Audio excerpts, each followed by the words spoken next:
היום נחקור פרק נשכח בהיסטוריה של החקלאות, תקופה שבה איכרים בימי הביניים, ללא גישה למעבדות או לנוסחאות כימיות, פיתחו שיטות גאוניות להגנה על גידוליהם מפני מזיקים, ורבות מהשיטות הללו ממשיכות לעבוד עד עצם היום הזה. לפני שנמשיך בסרטון, זכרו להירשם לערוץ לעוד נרטיבים תיעודיים כאלה. יש משהו מרתק עמוקות בגנים של אירופה של ימי הביניים. משהו שבמשך מאות שנים נותר חבוי תחת שכבות של דעות קדומות היסטוריות ועירות מודרנית מסוימת. כשאנחנו מביטים לאחור, אל המאות שהסתרו בנפילת האימפריה הרומית לבין שחר הרנסנס, אנו נוטים לראות רק חשיכה, בערות ופיגור. אך בשדות המעובדים של אותה תקופה, בגינות הירק של המנזרים ובערוגות שסביב בקתות האיכרים, חוכמה שקטה הייתה בפעולה מלאה. גברים ונשים שמעולם לא קראו חיבור בבוטניקה או למדו אנטומולוגיה, חקר החרקים, הגנו על יבוליהם ביעילות שבמקרים רבים מתחרה בפתרונות שמציעה התעשייה המודרנית. והשאלה המתבקשת היא בלתי נמנעת. מה בדיוק הם ידעו שאנחנו, מוקפים בטכנולוגיה ובדע מדעי, נראים כמי ששכחו? כדי להבין את הסיפור הזה, צריך תחילה לדמיין את התפאורה. באירופה של ימי הביניים, חיי היומיום סבו סביב שתי מציאויות בלתי נמנעות, האש והאדמה. כל בית, מהבקתה הצנועה ביותר ועד לטירה המפוארת ביותר, החזיק אך דולקת כמעט לצמיתות. האש חיממה את החדרים במהלך החורפים האירופיים הארוכים, בישלה את המזון והאירה את הלילות. וכתוצר לוואי קבוע של להבה זו, הצטבר חומר אפור וחסר תועלת לכאורה, אפר עץ. בכל תקופה אחרת, ולהפסולת הזו הייתה מושלכת ללא מחשבה שנייה. אך לעיקר בימי הביניים לא הייתה הפריבילגיה של בזבוז. כל משאב זמין היה צריך למצוא תפקיד, ואפר העץ מצא כמה כאלה. מה שאותם חקלאים הבחינו בו, לאורך דורות של ניסוי וטעייה, היה שאפר המפוזר סביב הצמחים יצר מעין מחסום בלתי נראה נגד אחד האויבים הרבתניים והעקשניים ביותר של כל גינת ירק, החשופיות והחלזונות. כדי להבין מדוע זה עבד, יש להבין את הביולוגיה של הרכיכות הללו. חשופיות וחלזונות תלויים בשכבת ריר המצפה את גופם. חומר צמיגי זה אינו רק האמצעי שדרכו הם נעים, תוך החלקה על משטחים מחוספסים ובלתי אחידים, ולמעשה חיוני לנשימתם ולשמירה על מאזן המים בגופם. ללא שכבת הגנה זו, בעלי חיים אלו מאבדים לחות במהירות ונכנסים למצב של התייבשות שעלול להיות קטלני. אפר עץ, מטבעו, הוא חומר יבש ובסיסי, אלקלי, ביותר. כאשר חשופית באה במגע עם טבעת אפר המפוזרת סביב צמח, התגובה היא כמעט מיידית. הבסיסיות של האפר מפריעה ישירות לשכבת הריר של הרכיכה, וגורמת לאובדן לחות מואץ. בעל החיים, הניצב מול מחסום עוין זה, נסוג באופן אינסטינקטיבי. האפר פעל. למעשה, כמו חפיר מדברי קטן סביב כל שתיל, ביצור מיניאטורי שנבנה מכלום מלבד שאריות האח מהלילה הקודם. וכאן נחשף אחד המאפיינים האלגנטיים ביותר של פתרון זה, הוא היה למעשה חינמי. בתקופה שבה המטבע היה נדיר ומסחר מוגבל, כל משפחה יצרה אפר מדי יום, מה שאומר שלכולם, מאדון הפיודל ועד לצמית, הייתה גישה לצורת הגנה זו. אך הייתה עוד שכבת משמעות שהעיקרים עצמם כנראה לא הכירו. כשהם פיזרו אפר בערוגות שלהם, הם לא רק יצרו מחסום נגד רכיכות, הם השאירו בו זמנית את האדמה בחומרי הזנה חיוניים. אפר עץ עשיר באשלגן, סידן וזרחן, יסודות בסיסיים להתפתחות בריאה של צמחים. מבלי לדעת, אותם חקלאים ביצעו שתי משימות בו זמנית, הגנה על השתילים שלהם ודישון המטעים שלהם. חשיבותה של תגלית זו הופכת בולטת עוד יותר כשבוחנים את המספרים. באקלים לח, כמו זה השורר בחלק גדול ממערב אירופה, חשופיות וחלזונות אחראים לחלק נכבד מהרס השתילים הצעירים. בלילות גשומים, הרכיכות הללו מגיחות ממקומות המסתור שלהן ויכולות להחריב ערוגות שלמות בתוך שעות ספורות. כל גנן שהתעורר אי פעם וגילה את שתיליו שהפכו לגדמים מחורסמים מכיר היטב את התסכול הזה. ובניגוד לכדורים הכימיים מבוססי המטלדהיד שמציעה התעשייה המודרנית, אפר עץ אינו מהווה סיכוי לחיות מחמד, לילדים או לטורפים הטבעיים של החשופיות, כמו קרפדות, קיפודים וציפורים. זהו פתרון שמגן מבלי להרוס, שמגן מבלי להרעיל. היישום, כפי שניתן לדמיין, היה בפשטות מפתיעה. לאחר הגשם, כשהאדמה הייתה לך והחשופיות פעילות ביותר, די היה בפיזור טבעת אפר ברוחבה של סנטימטרים ספורים סביב הצמחים הפגיעים ביותר. לאחר השקיה מרובה, יישמו את החומר מחדש. זה הכל. אנשים שלא ידעו קרוא וכתוב פיתחו מערכת הגנה חקלאית יעילה, בת קיימא וחופשייה לחלוטין מתופעות לוואי מזיקות. אך האפר, למרות כל יעילותו נגד הפולשים הזוחלים על הקרקע, לא יכול היה לעשות דבר נגד אלו שהגיעו מהאוויר. כדי להתמודד עם חרקים מעופפים ועם בעלי חיים בעלי 4 רגליים שפלשו לגינות הירק, הגננים של ימי הביניים נאלצו לפנות לאסטרטגיה שונה לחלוטין. והאסטרטגיה זו כלה משהו שבמבט ראשון נראה כשייך יותר למטבח מאשר לשדה הקרב, הריח. כאן נפתח אחד הפרקים המרתקים ביותר בהיסטוריה של הגננות של ימי הביניים. הגילוי שניתן להשתמש בריח כנשק הגנה לא צמח מתוך חיבור מלומד כלשהו. הוא צמח מתוך התבוננות סבלנית של גברים ונשים שבילו את כל חייהם בעיבוד האדמה.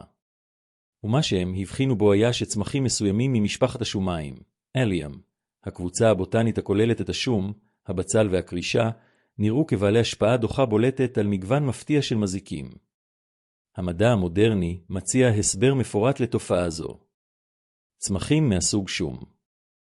אליאם מייצרים תרכובות גופרית כחלק מחילוף החומרים הטבעי שלהם. כאשר עליהם נפגעים, ולו במעט, בין אם על ידי הרוח, הגשם או מגע עם אורגניזמים אחרים, צמחים אלו משחררים חומר הנקרא אליצין. האליצין הוא תרכובת אורגנו גופרית נדיפה, האחראית לארומה האופיינית של שום טרי חתוך. ותרכובת זו, כשהיא מתפזרת באוויר סביב הצמח, יוצרת מעין ענן כימי בלתי נראה המפריע עמוקות ליכולתם של חרקים רבים לאתר את מקורות המזון שלהם. חרקים כמו כנימות וזבוב הגזר מנווטים בעולם כשהם מונחים בעיקר על ידי חוש הריח. קולטני החישה שלהם מחוילים לזהות את התרכובות הכימיות הספציפיות הנפלטות מהצמחים מהם הם ניזונים. כאשר גינת ירק מוקפת בשוליים צפופים של בצל או שום, תרכובות הגופרית המשתחררות מצמחים אלו מרבת את האוויר שמסביב ויוצרות הפרעה ריחנית המבלבלת לחלוטין את החרקים הללו. הם יודעים שיש מזון בקרבת מקום, הם מצליחים לזהות עקבות של התרכובות שהם מחפשים, אך הם אינם יכולים לקבוע את הכיוון המדויק. זה כמו לנסות לעקוב אחרי ניחוח ספציפי בתוך קקופוניה של ריחות עזים וחופים. מתוסכלים וחסרי יכולת לנווט, החרקים בסופו של דבר מתרחקים בחיפוש אחר מטרות קלות יותר לאיתור. הרישומים ההיסטוריים מצביעים על כך שפרקטיקה זו הייתה ידועה ובשימוש לפחות מהמאה התשיעית. בכתבי יד של מנזרים מתקופה זו, ישנן התייחסויות לנזירים ששתלו שולי בצל ספציפית סביב ערוגות הכרוב שלהם. המנזרים של ימי הביניים היו מרכזי עדה חקלאי, מקומות שבהם התבוננות שיטתית בטבע הייתה חלק מהשגרה היומית. הנזירים הבחינו כי נגיעות של זחלים הייתה נמוכה משמעותית בערוגות המוגנות על ידי שולי שומיים, אליאם. לא היו להם מיקרוסקופים, הם לא הכירו את הכימיה של תרכובות הגופרית, ולא היה להם אפילו את המושג אנטומולוגיה כדיסציפלינה מדעית. אך היה להם משהו בעל ערך לא פחות, מאות שנים של התבוננות קפדנית ומסורת של תיעוד מה עבד ומה לא עבד. והעיקרון הסתרע הרבה מעבר לחרקים. יונקים אוכלי השב, כמו צבעים וארנבות, מנווטים גם הם בעולם בהדרכת חוש הריח. לצבי יש כמעט 297 מיליון קולטני ריח, לעומת כ5 מיליון בבני אדם. עבור בעלי חיים אלו, הארומה של השום מהווה חוויה חושית עזה באופן מכריע. שוליים צפופים של שום סביב גינת ירק פעלו כמחסום ריחני כמעט בלתי אוויר. היופי באסטרטגיה זו תמן לא רק ביעילותה, אלא בפונקציונליות הכפולה שלה. הצמחים ששימשו כמחסום נגד מזיקים היו, בו זמנית, מרכיבים קולינריים יקרי ערך. הבצל שהגן על הכרובים היה מסיים, בסופו של דבר, בסיר הבישול. השום שהבריח את הצבעים היה מטבל את הנזיד לארוחת הערב. ההגנה על הגן והספקת המטבח היו, אם כן, פעילות אחת ויחידה. שום דבר לא בוזבז, שום דבר לא היה קיים ללא מטרה. הייתה בגישה זו כלכלה מעגלית אינסטינקטיבית שהחקלאות התעשייתית של המאה ה-20 תזדקק לעשרות שנים כדי לגלות מחדש ולנסות לשכפל. אך בצלים ושום, יעילים ככל שהיו נגד חרקים עופים ויונקים אוכלי אשב, לא היו הצמחים היחידים שגנני ימי הביניים למדו לנצל כנשק. היה צמח אחר, בעל ארומה עזה עוד יותר ותכונות בולטות עוד יותר, שתפס מקום מיוחד בארסנל הבוטני של ימי הביניים. צמח ששמו מעורר זיכרונות של משקאות ובסינת פריזאים ולילות בוהמיים, אך ההיסטוריה האמיתית שלו עתיקה ומעשית הרבה יותר מכל מה שמרמזת עליו אגדה אומנותית כלשהי. מדובר בשיבה, או לענה מצויה, הידועה מדעית בשם לענה מצויה, ארטמיז'ה אבסינתיום. הלענה המצויה היא צמח רב שנתי בעל עלים כסופים אפרפרים, שמקורו באירופה ובחלקים מאסיה ומצפון אפריקה. שמו המדעי חולק כבוד לאל היוונית ארטמיס, מגנת טבע הפרא והציד. זמן רב לפני שהשאיל את שמו למשקה שיקסים אומנים וסופרים במאה ה-19, צמח זה היה נוכחות קבועה בגנים של ימי הביניים, ולא מסיבות של פנאי. החקלאים של ימי הביניים גילו כי ללענה יש תכונות דוחות יוצאות דופן נגד מגוון רחב של חרקים. שיטת השימוש הייתה ישירה וגונית. החקלאים כתפו את עלי הלענה היבשים, הניחו אותם במים רותחים, השאירו את התערובת לחליטה למשך זמן מה, סינו את הנוזל שהתקבל ויישמו אותו ישירות על גידוליהם. התוצאות היו מרשימות. חיפושיות פרעוש, כנימות ועשים שנהגו להטיל את ביציהם על מצליבים, ברסיקסי, הקבוצה הבוטנית הכוללת כרובים, כרובית וברוקולי, פשוט סירבו להתקרב לצמחים שטופלו. ההסבר ליעילות זו טמון בשתי תרכובות כימיות הנמצאות בעלי הלענה, אבסינטין ואנבסינטין. חומרים אלו מרים באופן קיצוני, עד כדי כך שהם נמנים עם התרכובות המרות ביותר הנמצאות בממלכת הצמחים. כאשר הם מיושמים על פני העלים של צמחים אחרים, חומרים אלו יוצרים שכבת טעם כה דוחה, שרובם המכריע של החרקים אוכלי הצמחים מסרבים בתוקף לאיזון מכל דבר המכוסה בהם. המרירות פועלת כאות אזהרה אוניברסלי בעולם החרקים. משהו כה לא נעים לכך הוא כנראה רעיל, ואינסטינקט השימור העצמי מדבר חזק יותר מהרעב. גילוי תכונה הזו לא הגיע מתוך ניסוי מכוון כלשהו. הוא צמח, כמו תגליות רבות אחרות של ימי הביניים, מתוך התבוננות קשובה בעולם הטבע. החקלאים הבחינו כי בקרבת מקבצי פרא של לענה, עשבים שוטים היו פחות נפוצים והצמחים השכנים הראו פחות סימני נזק שנגרמו על ידי חרקים. משהו בקרבת הלענה הרחיק את המזיקים. מתוך תצפית זו, הדרך לניסוי הייתה קצרה יחסית. אם נוכחות הצמח מבריחה חרקים, אולי תמצית מרוכזת תוכל לעשות את אותו הדבר כשתושם על גידולים אחרים. והיה יתרון נוסף שהפך את הלענה ליקרת ערך במיוחד. צמח זה משגשג בתנאים שיהיו קשים לרוב המינים האחרים. קרקעות דלות, אבנוניות, יבשות, אותה פינה מוזנחת בשטח שבה שום דבר אחר לא נראה מוכן לצמוח. זה היה בדיוק סוג הסביבה שבה הלענה הרגישה בבית. שתילת לענה פעם אחת בלבד פירושה גישה למקור ומתחדש של חומר לריסוס טבעי במשך שנים רבות. צמח שדרש מעט והציע הרבה, משוואה שכל חקלאי בימי הביניים היה מזהה כיקרת ערך. אחים. הלענה הייתה יעילה באופן הרסני נגד חרקים הלועסים עלים, הייתה קטגוריה שלמה של מזיקים שעבורם היא הציעה הגנה מועטה, חרקים בעלי גוף רך הניזונים ממציצת לשד הצמחים. כנימות, אקריות, כנימות אש, היצורים הזעירים והשברירים לכאורה אלו שיכולים, במספרים גדולים, להחליש ואף להרוג צמחים שלמים. כדי להתמודד עם סוג זה של איום, גנני ימי הביניים מצאו פתרון במקום בלתי צפוי, בתהליך כביסת הבגדים. הבורית הרפואית, הידועה מדעית בשם בורית רפואית, סאפנריה פיסינליס, היא צמח רב שנתי בעל פרחים ורודים הגדל בר בחלקים גדולים של אירופה. בימי הביניים, היא הייתה בשימוש נרחב לכיבוס בדים עדינים. כאשר עליה וגבעוליה נמחו והובבו עם מים, הם הפיקו קצף טבעי, הדומה לסבון, שהיה עדיין מספיק כדי לנקות צמר ומשי מבלי לפגוע בהם. הכובסות של ימי הביניים הכירו היטב את הצמח הזה והשתמשו בו באופן שגרתי בעבודתן. הקשר בין כביסת בגדים לבין הדברת מזיקים קרה כשמישהו, ברגע אבוד בהיסטוריה, הבחין כי המים השיוריים מתהליך הכביסה עם בורית נראו כבעלי השפעה קטלנית על חרקים בעלי גוף רך. ההסבר טמון בתרכובות טבעיות הנקראות צפונינים, סאפנינס, האחראיות ליכולת ההקצפה של הצמח.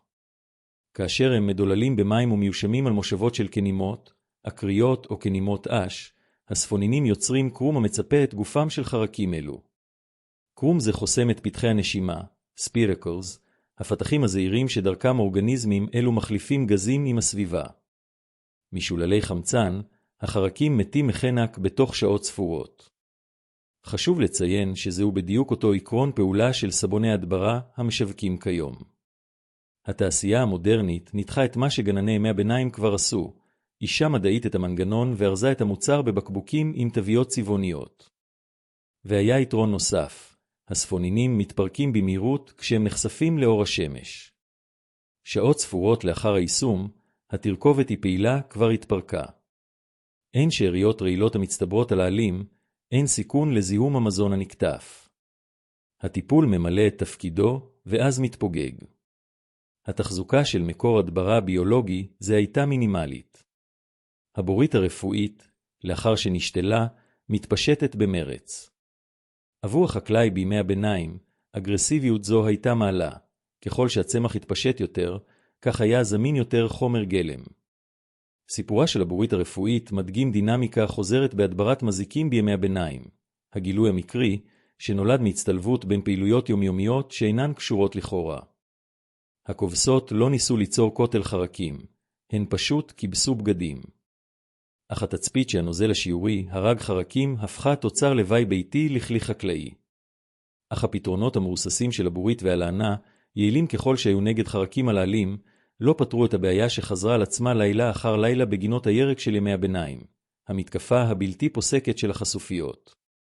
אפר העץ הציע מחסום פסיבי, אך היו רגעים שבהם נדרשה גישה אגרסיבית יותר. וכאן פיתחו גנני ימי הביניים את אחת המלכודות הגאוניות והיעילות באכזריות בכל ההיסטוריה של החקלאות. השיטה הייתה בפשטות כמעט קומית. הגננים קברו כדי חרס עד שפתם באדמת הגינה, כך שהפתח היה בגובה פני השטח. לאחר מכן, הם מילאו את המחלים הללו בבירה מקולקלת תור. באיסה מוצסת של פירות. ואז הם חיכו. למחרת בבוקר, עשרות חשופיות צפו תבואות בתוך המלכודת. לילה אחר לילה, התהליך חזר על עצמו, ולילה אחר לילה, אוכלוסיית החשופיות הצטמצמה. המדע שמאחורי מלכודת זו הוא אלגנטי כשם שהוא פשוט. תהליך התסיסה מייצר תרכובות נדיפות, במיוחד אלו הנובעות מפעילות השמרים, המפעילות משיכה בלתי ניתנת לעמידה על חשופיות וחלזונות. רכיחות אלו מצליחות לזהות את ארומת התסיסה למרחקים מפתיעים. נמשכות לריח, החשופיות נוטשות כל צמח שהן צורכות ופונות בקו ישר אל מקור הריח. כשהן מגיעות לשפת המחל, הן נכנסות אליו ללא היסוס. אך דפנות כד החרס החלקות והלכות מונעות כל ניסיון טיפוס. הרחיחה נופלת לנוזל המוצס וטובעת. המלכודת פועלת כהזמנה שהחשופית אינה יכולה לסרב לה ואינה יכולה להימלט ממנה. הלוגיסטיקה של פתרון זה הותאמה באופן מושלם למציאות של ימי הביניים. מבשלות בירה ביתיות היו נפוצות בכל אירופה של ימי הביניים, ומנות בירה שלא הגיעו לרמת האיכות הרצויה, או שפשוט החמיצו לפני שנצרכו, היו תופעות שכיחות. בירה מקולקלת זו, שלא ניתן היה למכור או לצרוך, מצאה כך חיים שניים כנשק להגנה חקלאית. פעם נוספת, עיקרון הניצול המלא בא לידי ביטוי, שום דבר לא הושלך, הכל מצא תועלת. המספרים הקשורים לטכניקה זו מרשימים. מכל קבור יחיד יכול היה ללקוט 50 חשופיות או יותר בלילה אחד בתקופות הפעילות הגבוהה ביותר. ואותה טכניקה ממש מיושמת על ידי גננים בכל העולם עד היום. מאות שנים של קדמה טכנולוגית, ומלכודת מימי הביניים העשויה מבירה מקולקלת וכד חרס, ממשיכה להיות אחת השיטות היעילות ביותר להדברת חשופיות הזמינות כיום. אך לכידת חשופיות הייתה, במהותה, אסטרטגיה הגנתית. היא חיסלה את הפולשים ככל שהופיעו, אך לא מנעה מהם לנסות. האצילים של ימי הביניים, עם משאביהם השופעים יותר ושאיפותיהם הגדולות יותר, חיפשו משהו אגרסיבי יותר. משהו שלא רק ירחיק את המזיקים, אלא יעניש אותם על שהעזו להתקרב. והחומר שהם בחרו למשימה זו היה, באותה תקופה, יקר ערך כמו כסף, הפלפל. בהקשר של אירופה של ימי הביניים, תבלינים שיובאו מהמזרח היו מוצרי יוקרה קיצוניים. הפלפל, בפרט, שימש לא רק תבלין, אלא כמטבע עובר לסוחר, קינדוניה וחסמל לסטטוס חברתי.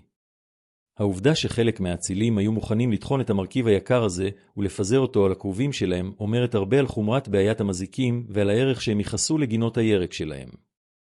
המרכיב הפעיל בפלפל, הקפסאיצין, קפסאסין, הוא התרכובת האחראית לתחושת הצריבה. חומר זה מפעיל את קולטני הכאב ברקמות אימן הוא בא במגע, וההשפעה היא אוניברסלית בקרב אורגניזמים בעלי קולטני עצבים. האצילים תחנו פלפלים במים, השאירו את התערובת לחליטה ויישמו אותה על צמחי הגן. מגע יחיד עם עלה מטופל הספיק כדי שסנאי או ארנבת יקשרו את המזון ההוא לחוויה של כאב עז. הכאב הוא מורה יעיל. מטבע הדברים, הפלפל המיובא היה מחוץ להישג ידם של רוב האוכלוסייה. חופן פלפל עלה יותר משכר עבודה של שבוע עבור עיקר פשוט. אך כמו במקרים רבים אחרים, היצירתיות העממית מצאה חלופה. זרעי חרדל, שצמחו בשפע בכל אירופה ולא עלו דבר, מכילים תרכובות מגרות הדומות כימית לקפסאיצין. לא חזקות באותה מידה, אך יעילות מספיק כדי לייצר את אותו סוג של תגובה בבעלי חיים אוכלי אשב. העיקר שלא יכול היה לקנות פלפל מיובא, יכול היה לאסוף זרעי חרדל בצד הדרך ולהשיג תוצאה דומה. הצורך, כמו תמיד, היה אבי ההמצאה. היישום היה חסכוני מכל הבחינות. כמות קטנה של אבקת פלפל או חרדל טחון, מדוללת במים, הספיקה לטיפול בשטח נכבד. לאחר הגשם, היה צורך לחדש את היישום, שכן המים שטפו את התרכובת מהעלים. אך עלות התחלופה הייתה מינימלית, במיוחד עבור אלו שהשתמשו בזרעי חרדל שגודלו בשטחם שלהם. זה היה פתרון שהתרחב בצורה מושלמת. הוא עבד באותה מידה עבור גינת ירק ביתית קטנה ועבור הגנים הנרחבים של אחוזה אדנותית. אך צריבת הקפסאיצין וגירוי החרדל היו רק שניים מכלי הנשק הרבים בארסנל של ימי הביניים. בעיות מסוימות דרשו גישות מעודנות יותר, אסטרטגיות יותר, שלא יתקפו ישירות את המזיק, אלא יפרקו את כל המערכת שתמכה בו. וכאן הסיפור פונה אל אחד המזיקים המוערכים בחסר והפחות מובנים בעולם הגננות, הנמלים. במבט ראשון, נמלים נראות לא מזיקות בגינת ירק. אך רושם זה מטעה עמוקות. מינים רבים של נמלים מקיימים קשר סימביוטי עם כנימות. הן מגינות עליהן מפני טורפים, מעבירות אותן לחלקים הרכים ביותר של הצמחים, ובתמורה אוספות את תל הדבש שהכנימות מפרישות. כל עוד יש נמלים בגינה, כל מאמץ להדביר כנימות יעיל רק באופן חלקי, שכן הנמלים מגינות על עדריהן מפני מושיות, פרות משה רבנו, וטורפים טבעיים אחרים. גנני ימי הביניים, דרך מאות שנים של התבוננות, הבינו את הדינמיקה הזו. והפתרון שהם מצאו היה צמח בעל פרחים זהובים הנקרא בן חרצית מצוי, הידוע מדעית בשם בן חרצית מצוי, טנסיטם ורגר. צמח רב שנתי זה, בעל עלים גזורים אדומים לשרחים ותפרחות בצורת כפתורים צהובים קטנים, מייצר תרכובות כימיות הנקראות טויון, ת'וג'ון וקמפור. תרכובות אלו מפריעות ישירות לשבילי הפרומונים שבהם הנמלים משתמשות כדי לנווט. הנמלים מנווטות בעיקר על ידי חוש הריח, כשהן עוקבות אחר עקבות כימיות שהשאירו חברותיהן. כאשר שבילים אלו נקטעים או מוסבים על ידי התרכובות הנדיפות של בן החרצית, הנמלים מעבדות לחלוטין את יכולת הניווט שלהן. הן מגיעות לקצה שטח שתול בבן חרצית ופשוט עוצרות, מבולבלות, חסרות יכולת להמשיך. אפקט הדומינו של הפרעה זו הוא עמוק.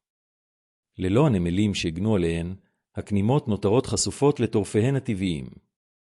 מושיות וזבובים טורפים, שבעבר הוברחו ללא הרף על ידי הנמלים, יכולים סוף סוף לעשות את עבודתם. בתוך שבועות ספורים, אוכלוסיית הכנימות קורסת מבלי שהגנן יצטרך ליישם ריסוס אחד. זוהי דוגמה מושלמת להדברה ביולוגית עקיפה. במקום לתקוף את המזיק ישירות, מסירים את מערכת התמיכה. המאפשרת לא לשגשג. המוניטין של בן החרצית כצמח בעל ערך חקלאי היה כה מבוסס, עד שקרל הגדול, שרלמן, הקיסר הפרנקי ששלט על חלק נרחב מאירופה בין המאות השמינית והתשיעית, כלל אותו ברשימת הצמחים שיש לגדל בכל האחוזות הקיסריות. המסמך המכיל קביעה זו, הידוע בשם קפיטולרה דה ויליס, קפיצ'לרי די וילייז, נערך בסביבות שנת 812 לספירה, ומהווה את אחד הרישומים המפורטים ביותר של הפרקטיקות החקלאיות הקרולינגיות. בו מונה קרל הגדול כ-90 צמחים שנחשבו בעיניו חיוניים לתפקוד תקין של אחוזה כפרית, ובין החרצית מופיע ביניהם. כאשר קיסר כולל צמח ספציפי בצו מנהלי המסדיר את ניהול אדמותיו, בטוח לומר שצמח זה הוכיח את ערכו לאורך דורות של שימוש מעשי. דבוראים בימי הביניים הכירו גם הם בערכו של בן החרצית. נמלים פלשו לעתים קרובות לכברות בחיפוש אחר הדבש שאגרו הדבורים, תוך גרימת הפרעה ונזק. שתילת בן חרצית סביב הכברות יצרה אזור הרחקה שהנמלים לא יכלו לחצות, ובכך הגנה על הדבורים ועל ייצור הדבש שלהן ללא צורך בהתערבות ישירה של הדבוראי. זה היה פתרון פסיבי, קבוע ומנוהל עצמית שדרש רק את השתילה הראשונית וללא תחזוקה לאחר מכן. אך בן החרצית, למרות כל יעילותו נגד נמלים והשלכותיו החיוביות על הדברת כנימות, התמודד רק עם מה שקרה על פני הקרקע ומעליה. היו בעיות תת-קרקעיות שדרשו פתרונות תת-קרקעיים באותה מידה. וכדי להתמודד עם הפולשים שפעלו מתחת לאדמה, גנני ימי הביניים הפנו את תשומת ליבם לאחד העצים הנפוצים ביותר והטעונים ביותר בפולקלור בכל אירופה, הסמבוק. הסימבוק, סמביקס, הוא עץ או שיח הגדל באופן ספונטני בכל אירופה הממוזגת. בימי הביניים הוא היה מוקף באמונות אתפלות ואגדות, רבות מהן ייחסו לו כוחות מגן. אך מאחורי המיסטיקה הייתה תצפית מעשית קונקרטית מאוד. הגננים של ימי הביניים הבחינו כי מחרסמים, במיוחד חולדות וחפרפרות, נמנעו באופן שיטתי מקרבת עצי סמבוק. חפרפרות שחפרו מנהרות בעליזות לאורך שדה שלם שינו כיוון בפתאומיות כשהתקרבו לשורשי סמבוק. חולדות שסרצו באסמים ובמזווים נמצאו לעתים נדירות במבנים הסמוכים לעצים אלו. ההסבר לתופעה זו טמון בתרכובת הנמצאת בעלי הסימבוק הנקראת סמבוניגרין, סמבנייגרין. כאשר חומר זה מתפרק, הוא משחרר עקבות של מימן ציאניד. בבני אדם, הכמויות המעורבות הן זניחות ואינן מהוות סיכון. אך למחרסמים יש מערכות נשימה רגישות באופן יוצא דופן, ביחס לגודל גופם הקטן. עבורם, אפילו כמויות מזעריות של מימן ציאניד גורמות לאינוחות נשימתית משמעותית. זה מספיק כדי להפוך כל אזור הסמוך לסימבוק לבלתי נעים מספיק, כדי שיעדיפו לחפש מזון ומקלט במקום אחר. שיטת השימוש הייתה מעשית באופן אפייני. החקלאים הרתיחו חופן נדיב של עלי סמבוק. במים למשך כ-30 דקות, השאירו את הנוזל להתקרר ואז פיזרו אותו מסביב לקצוות הערוגות שלהם. הריחה שהתקבל הרחיק מחרסמים חופרים למשך ימים. אך היצירתיות של ימי הביניים לא נעצרה שם. חלק מהגננים הלכו צעד אחד קדימה והחדירו ענפי סימבוק טריים ישירות לתוך מנהרות החפרפרות. אל מול הארומה המגרה היא במרחב שלהן, החפרפרות נטשו את המנהרות הללו לחלוטין או בזבזו אנרגיה בחפירת נתיבים חדשים סביב המכשול הריחני. בכל מקרה, שורשי הגזרים ושאר הירקות נותרו מוגנים. והסימבוק, בדיוק כמו אפר העץ והבורית הרפואית, היה למעשה חינמי. הוא צמח פרא בכל אירופה. די היה בהליכה קצרה ובמעט מים רותחים כדי להפוך עלים שנקטפו בצד הדרך לדוחה מחרסמים יעיל. אך לא כל הבעיות של גינת ירק בימי הביניים הגיעו מתחת לאדמה. על פני השטח היה אויב אחר שכל גנן של התקופה הכיר היטב, החתולים. בימי הביניים, חתולים חצי מבויתים שוטטו בחופשיות בכפרים ובאחוזות הכפריות.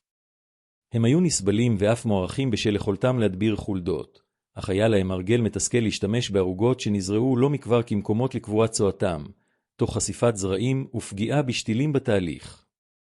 זו הייתה בעיה שראוי לציין, כי היא נותרה זהה לחלוטין 800 שנים מאוחר יותר. חתולים לא השתנו בכלל. וכדי להתמודד עם חתולים, חיפושיות ושורה של פולשי שטח אחרים, הגננים של ימי הביניים פנו לאחד העשבים המוזרים והחריפים ביותר בכל הארסנל שלהם, הפיגם, הידוע מדעית בשם פיגם מצוי, רוטה גרווירלנס. השם הספציפי, גרווירלנס, מגיע מלטינית ופירושו המילולי הוא בעל ריח חזק, תיאור שלמרות היותו ישיר, אינו עושה חסד עם החוויה האמיתית. הארומה של הפיגם היא עזה, חודרנית, ועבור רוב בעלי החיים, לא נעימה עמוקות. חתולים, במיוחד, מפגינים סלידה כמעט אינסטינקטיבית לפיגם. כשהוא נשתה לאורך שולי הערוגה, הפיגם יוצר אזור שחתולים מסרבים לחצות. הגננים של ימי הביניים גילו זאת באופן אמפירי והחלו להשתמש בו כגדר ריחנית חיה סביב ערוגות הזרעים שלהם. חיפושיות נמנעות גם הן מצמחים הגדלים בקרבת הפיגם. השמנים הנדיפים של הצמח מכילים רוטין, רוטן, ותרכובות אחרות המגרות את הקוטיקולה של החרקים במגע. חיפושיות העדיפו לעוף למרחק של 3 גינות מאשר לנחות על צמחים הסמוכים לפיגם. רישומים של מנזרים מציינים ספציפית שתילת פיגם לצד שיחי ורדים. שיחי הורדים של ימי הביניים היו פגיעים במיוחד לחיפושיות, ונוכחות הפיגם בקרבת מקום מפחיתה דרמטית את הנזק מבלי שאיש יצטרך לבלות שעות באיסוף ידני של חרקים. הנזירים, שסדר יומם חולק בין תפילות, לימודים ועבודת כפיים, העריכו כל פתרון שחסך זמן ומאמץ. אך הפיגם הגיע בליווי עזרה חשובה שגנני ימי הביניים למדו, כנראה בדרך הכואבת ביותר האפשרית. השמנים הנמצאים בעלי הפיגם מגיבים לקרינה אולטרסגולה של אור השמש ויכולים לגרום לכוויות קשות באור האדם, מצב הידוע כיום כפיטופוטודרמטיטיס, פיידפוטודרמטיטיס. מגע עם הצמח בימים שטופי שמש עלול היה להסתיים בשלפוחיות כואבות ובגירוי ממושך. החקלאים של ימי הביניים למדו לקטוף את הפיגם רק בימים מעוננים או לאחר השקיעה, אמצעי זהירות המעיד על רמת ידע מעשי ותשומת לב לפרטים המפריחה כל. סטריאוטיפ של בערות של ימי הביניים. הרומאים, מאות שנים קודם לכן, כבר הכירו והשתמשו בפיגם, כשהם מכנים אותו עשב החסד ומפיצים את גידולו בכל שטח האימפריה הנרחבת שלהם. המשמעות היא שלצמח זה יש יותר מ2000 שנות שימוש מתועד כדוחה מזיקים. וכך, כשפיגם מגן על פני השטח של הגינה מפני חתולים וחיפושיות, והסימבוק מרחיק מחרסמים מתחת לאדמה, מערכת ההגנה של ימי הביניים החלה לרכוש מבנה שלם באופן בולט. אך היה חלק אחרון בפאזל הזה, פרקטיקה שלא כלה שום צמח, שום תמצית ושום חליטה. רק עבודת כפיים, התחפירה וידע מתי להשתמש בו. בכל סתיו, לאחר שהקרה הראשונה פגעה בשדות, החקלאים של ימי הביניים לקחו את כליהם והחלו לחפור עמוק באדמת הערוגות שלהם. לא היה מדובר בעיבוד שטחי או בהכנה קלה של השטח. זו הייתה חפירה עמוקה, בעומק של שני להביא את, שנועדה להגיע לשכבות האדמה שבהן הסתתרו הבעיות האמיתיות. כי מתחת לפני השטח הסלבים לכאורה של כל ערוגת סתיו, ליגיון של מזיקים מתכונן לאביב. זחלי חיפושיות, תולי חתך וזחלים אחרים מבלים את חודשי החורף הקרים כשהם קבורים באדמה, במצב של תרדמה, ומחכים שהטמפרטורות יעלו כדי להגיח, להשלים את מחזור חייהם ולהתחיל להיזון מהצמחים שנבטו זה עתה. זהו צוואר אדום, בלתי נראה, אך יעיל באופן הרסני כשהוא מתעורר. החפירה העמוקה של הסתיו קוטעת את המחזור הזה באכזריות פשוטה. על ידי הפיכת האדמה לעומקים גדולים, החקלאי מביא את הזחלים המנמנמים הללו אל פני השטח. ומרגע שנחשפו, 2 דברים קורים. ראשית, קרה הלילית משיגה אותם. ללא הגנת הבידוד של שכבות האדמה העמוקות, הזחלים נחשפים לטמפרטורות שהם לא תוכנו לעמוד בהן ומתים מקור. שנית, ציפורים אופורטוניסטיות מזהות במהירות את הזחלים החשופים הללו כארוחה קלה ודואגות לחסל את מה שהקרה לא השיגה. עיתוי התערבות זו היה מכריע, וחקלאי ימי הביניים היו מודעים לכך היטב. החפירה הייתה צריכה לקרות לאחר הקרה ראשונה, כשהזחלים כבר התחפרו כדי לחרוף, אך לפני שהאדמה קפה לחלוטין, מה שהיה הופך את החפירה לבלתי אפשרית פיזית. חלון זמן זה, הצר יחסית, דרש תשומת לב וידע בתנאי הכלים המקומיים, סוג של חוכמה מעשית שעברה מהבלבן, משכן לשכן, לאורך דורות. התוצאות של פרקטיקה זו היו משמעותיות. חפירה עמוקה אחת בסתיו יכלה להפחית את אוכלוסיית מזיקי הקרקע באביב הבא בשיעורים ניכרים. זה היה אמצעי מניעה במובן הטהור ביותר של המילה. במקום להגיב למזיקים לאחר שהנזק כבר נעשה, החקלאי תקף את הבעיה לפני שהיא התבטאה. במקום לרדוף אחרי חרקים לאורך כל עונת הגידול, הוא חיסל אותם במהלך תקופת הפגיעות המקסימלית שלהם. זו הייתה אסטרטגיה, לא קרב, מתקפה כירורגית שנטרלה את האויב בזמן שהוא ישן. והעלות, פעם נוספת, הייתה אפסית, למעט המאמץ הפיזי. שום מוצר לקנייה, שום ציוד מיוחד לרכישה. רק אותו את חפירה ששימש את החקלאי לכל שאר עבודות השדה, והידע מתי ואיך להפעילו. זה היה הביטוי המקסימלי של הכלכלה של ימי הביניים המיושמת בחקלאות, תוצאה משמעותית עם השקעה מינימלית. כשמתבוננים במכלול הטכניקות הללו, מצטיירת מערכת קורנטית. האפר הגן מפני רכיחות ודישן את האדמה. שולי השום בלבלו חרקים מעופים והבריחו יונקים. הלענה הפכה את העלים לבלתי ניתנים למגע עבור חיפושיות וזחלים. הבורית הרפואית חיסלה כנימות עם קצף טבעי. מלכודות בירה לחדו חשופיות בעשרות. הקפסיצין לימד יונקים לחפש מזון במקום אחר. בן החרצית פרק את מערכת ההגנה של הכנימות. הסימבוק הרחיק מחרסמים. הפיגם שמר על חתולים וחיפושיות במרחק. וחפירת הסתיו חיסלה את הזחלים לפני שיכלו לגרום נזק באביב. כל אחת מהטכניקות הללו, בנפרד, טיפלה בהיבט ספציפי של בעיית המזיקים. יחד, הן יצרו מערכת הגנה משולבת שכיסתה כמעט את כל האיומים שגן אירופי בימי הביניים יכול היה להתמודד איתם. והמרשים ביותר הוא שכולן חלקו את אותם מאפיינים בסיסיים.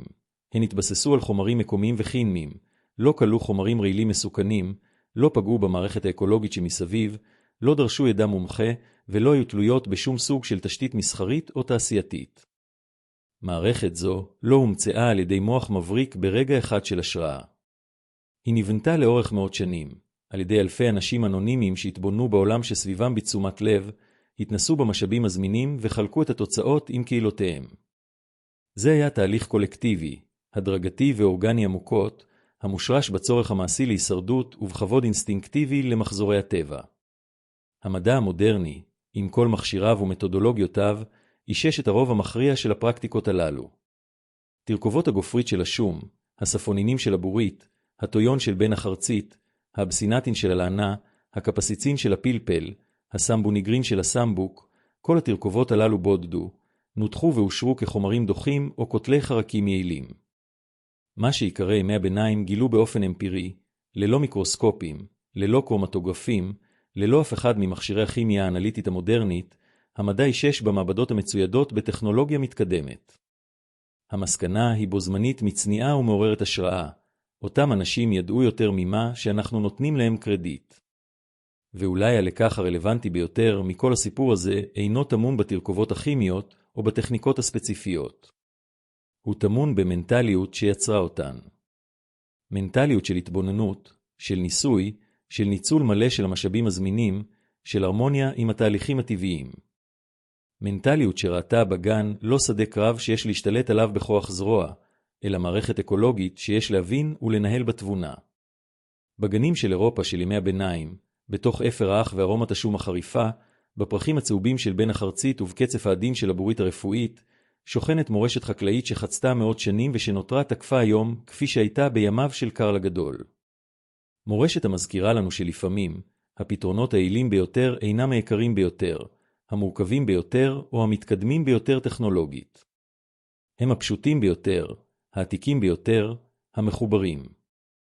ביותר באופן אינטימי לאדמה ולמחזורי הטבע. לגננים של ימי הביניים לא היו תארים, הם לא פרסמו מאמרים מדעיים ולא רשמו פטנטים. אך הם השאירו משהו עמיד יותר, גוף של ידע מעשי, שנבחן על ידי דורות, וממשיך לעבוד בצורה מושלמת יותר מ-600 שנה מאוחר יותר. אם זו אינה חוכמה, קשה לדמיין מה כן. וכך הגענו לסוף המסע הזה בגנים של ימי הביניים, אך אולי הוא רק ההתחלה של המסע שלכם. כי הידע שחקרנו זה עתה אינו שייך לעבר. הוא זמין כאן ועכשיו, מחכה ליישום בערוגה שלכם, בגינת הירק שלכם, בפיסת האדמה שלכם. אם נרטיב זה עורר בכם את הסקרנות לדעת עוד, לחקור סיפורים אחרים שנשכחו על ידי המודרניות, לגלות מה עוד אבותינו ידעו שעדיין לא למדנו, אז יירשמו לערוץ הזה. כל הרשמה, כל לייק, כל תגובה שאתם משאירים הם כמו אותו אפר המפוזר סביב שתיל שביר. זה עשוי להיראות כמשהו קטן, אך זה בדיוק מה שמאפשר לנו להמשיך לצמוח. השאירו בתגובות איזו מהטכניקות הללו של ימי הביניים כבר הכרתם, או איזו אתם מתכוונים לנסות. ההשתתפות שלכם היא מה שמחזיק את המרחב הזה חי ומזין נרטיבים תיעודיים חדשים כמו זה. עד הפעם הבאה.